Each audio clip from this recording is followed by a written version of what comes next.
प्रणाम। उम्मीद करता हूँ कि आप सभी लोग स्वस्थ होंगे। तो आज की कड़ी में हमारा नया जो प्राणायाम है या क्रिया है उसका नाम है कपालभाति। वैसे जो हठ योग और घिरंड संहिता जो हमारी टेक्स्ट है योग के, उसमें इसको क्रिया कहा गया है क्योंकि ये शरीर की शुद्धि करती है। लेकिन क्योंकि ये प्राणायाम प्राणों के द्वारा शरीर की शुद्धि करती है, इसीलिए इसको शायद हो सकता है कि प्राणायामों के थ्रू डिनोट किया हो। इसका क्लासिफिकेशन सरल करने के लिए इसको प्राणायाम के थ्रू दिखा दिया गया हो, तो ऐसा इसका हो सकता है। अब बात करें इसके शब्दों से कि इसका मीनिंग क्या होगा, तो कपाल मतलब होता है हमारा मस्तिष्क का भाग, और भाति मतलब होता है उसकी चमक, उसमें शुद्धि हो जाना। शुद्धि होकर के जो हमारा कपाल चमकता है तो उसको शायद कपालभाति कहा जाता है। इसी हिसाब से उसको कपालभाति कहा जाता है। हाँ, बात करें कि कपाल कैसे, अब अगर हम इसको देखें कि कपाल कैसे चमकेगा, क्योंकि यहाँ से लेकर के यहाँ से कफ कहाँ होता है, हमारे फेफड़ों से लेकर के और हमारे ऊपर का भाग सारा का सारा कफ को प्रदर्शित करता है। अगर हमारा कफ कुपित है, कफ बिगड़ा हुआ है, तो हमें खांसी, जुकाम, नज़ला, बुखार ये सारी चीज़ें होंगी। और अगर हमारा कफ कुपित है तो हमारे बाल भी उड़ने शुरू हो जाएंगे, बाल भी झड़ने शुरू हो जाएंगे, बाल असमय सफ़ेद हो जाएंगे। तो अगर हम बात करें कि कपालभाति से क्या क्या फ़ायदे हो सकते हैं, तो जितना मैंने बताया अभी तक कि हमारे कफ प्रधान जितना भी क्षेत्र है, कफ प्रधान जितना भी प्रदेश है, उसकी शुद्धि करता है, उसको परिष्कृत कर देता है, उसको धुल करके साफ कर देता है। तो इसका अभिप्राय ये होगा कि ये हमारे बालों के लिए बहुत अच्छा काम करेगा, ये हमारे चेहरे की चमक के लिए बहुत अच्छा काम करेगा, ये हमारे असमय सफ़ेद होने वाले बालों को रोकेगा, बालों को झड़ने को ख़त्म करेगा, और उसके साथ साथ क्या करेगा कि हमारे फेफड़ों की कैपेसिटी को बढ़ाएगा और हमारी कफ प्रकृति को शांत करेगा, जिससे हमें बुखार, जुकाम, नज़ला ये सारी बीमारियां नहीं होंगी। इसके साथ साथ क्या ये हमारे शरीर के लिए और क्या फ़ायदा करता है, जैसे कि हम स्ट्रोक लगाते हैं, तो स्ट्रोक लगाने से क्या होता है कि हमारा जो एब्डोमिन होता है, रेक्टस एब्डोमिन होता है, वो खिंचता है थोड़ा सा, वो मजबूत होता है, उसकी मसल्स थोड़ी सी मजबूत होती हैं, तो हमारे शरीर हमारे पेट की मसल्स को मजबूत करने के लिए बहुत अच्छा काम करते हैं। उसके साथ साथ ये हमारे डाइजेशन सिस्टम के लिए बहुत अच्छा काम करता है, डाइजेशन सिस्टम को बहुत ज़्यादा मजबूत करता है।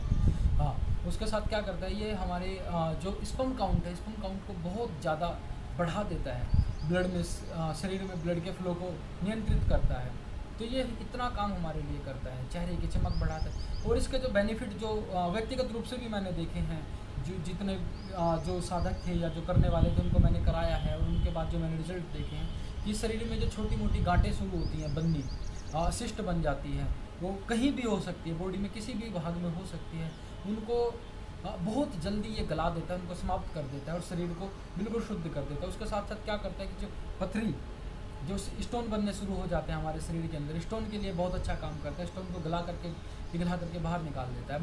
मैंने अभी बताया था कि ये कफ के लिए, कफ को समाप्त करता है, लेकिन कफ को समाप्त करने से क्या होगा कि पित्त बढ़ जाएगा शरीर का, तो ये थोड़ा सा शरीर के पित्त को बढ़ाता है। जो मोटे लोग हैं अगर वो इसका नियमित अभ्यास करें तो ये बहुत जल्दी उनको पतला कर सकता है।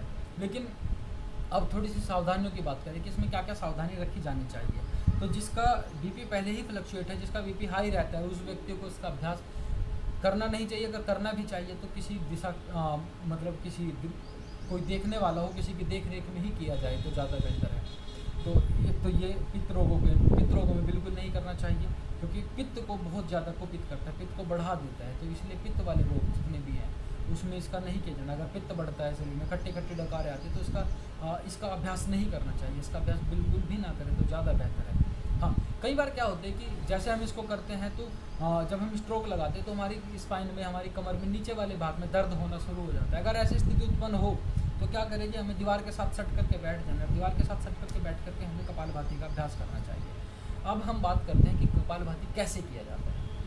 तो कपालभाति करने के लिए क्या किया जाता है कि हमें श्वास को बाहर छोड़ना है और शरीर के अंदर हल्का सा श्वास अपने आप ही आ जाएगा। क्योंकि कई बार ऐसा कहा जाता है कि श्वास को सिर्फ छोड़ना, नहीं, ऐसा नहीं होता। शरीर से श्वास को बाहर निकालेंगे तो कितना श्वास हम बाहर निकाल लेंगे, जब शरीर के अंदर श्वास होगा ही नहीं तो फिर बाहर क्या निकालेंगे। तो ऑटोमेटिक ही बहुत महीन सा श्वास खुद से खुद ही अंदर चला जाता है। हमें सिर्फ कोशिश करनी होती है कि हम उसको बाहर निकालें, बस यही क्रिया की जाती है। एक बार मैं आपको दिखाता हूँ करके कैसे करना है। हाथ मैं यहाँ रख करके आपको बताता हूँ कि जब हम श्वास को बाहर छोड़ते हैं तो हमारे पेट के साथ क्या क्रिया घटित होती है।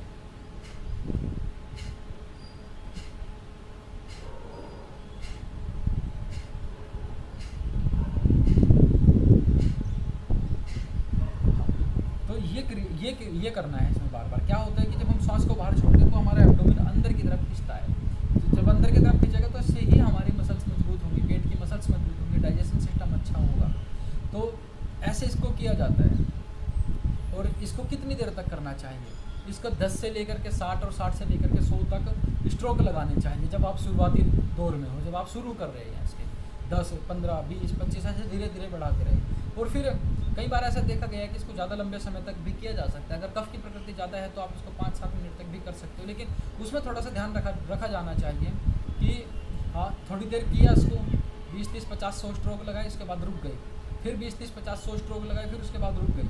तो ऐसे इसको धीरे धीरे बढ़ाया जाता है। कंटिन्यू लगातार हम 5 मिनट तक स्ट्रोक लगाते रहे तो ये थोड़ा शरीर के साथ गलत होगा, क्योंकि एक तो नेचुरल क्रिया नहीं होती शरीर श्वासों वाली, और दूसरा क्या होता है कि इससे ज़्यादा करने से शरीर के रक्त का प्रवाह बढ़ सकता है। अगर रक्त का प्रवाह बढ़ेगा तो उससे दिमाग में थोड़ा सा तनाव उत्पन्न हो सकता है, और ब्लड ज़्यादा भागेगा तो हो सकता है कि चक्कर आ जाए आपको। तो और भी कई कॉम्प्लिकेशंस आ सकते हैं अगर हम इसको बहुत ज़्यादा देर तक और बहुत ज़्यादा झटकों के साथ कर रहे हैं। जैसे कैसे करते हैं, बहुत सारे दिखाते भी हैं ऐसे कर करके। तो इसको करने की ये गलत विधि है, गलत तरीका है। इसको करने के लिए थोड़ा सा श्वास को बाहर फेंका, फिर थोड़ा सा रुक गए, फिर श्वास को बाहर फेंका, फिर थोड़ा सा रुक गए, फिर श्वास को बाहर फेंका, फिर थोड़ा सा रुक गए। इससे क्या होगा कि ऐसा करने से हमारा जो सूर्य भेद है या सूर्य जो स्वर है वो ज़्यादा प्रगाढ़ नहीं होगा, ज़्यादा मजबूत नहीं होगा, और उसका ज़्यादा संचय नहीं होगा, ज़्यादा चलन नहीं होगा। ज़्यादा चलन नहीं होगा तो शरीर का टेम्परेचर मेंटेन रहेगा। तो ये इसके बेनिफिट थे, ये इसके लाभ थे, और ये इससे होने वाली हानियाँ भी थी। तो आशा करता हूँ कि आप सभी इसको बढ़िया से देखेंगे, करेंगे और सीखेंगे, और इसका लाभ भी लेंगे। इसी के साथ प्रणाम, स्वस्थ रहिए, खुश रहिए, धन्यवाद।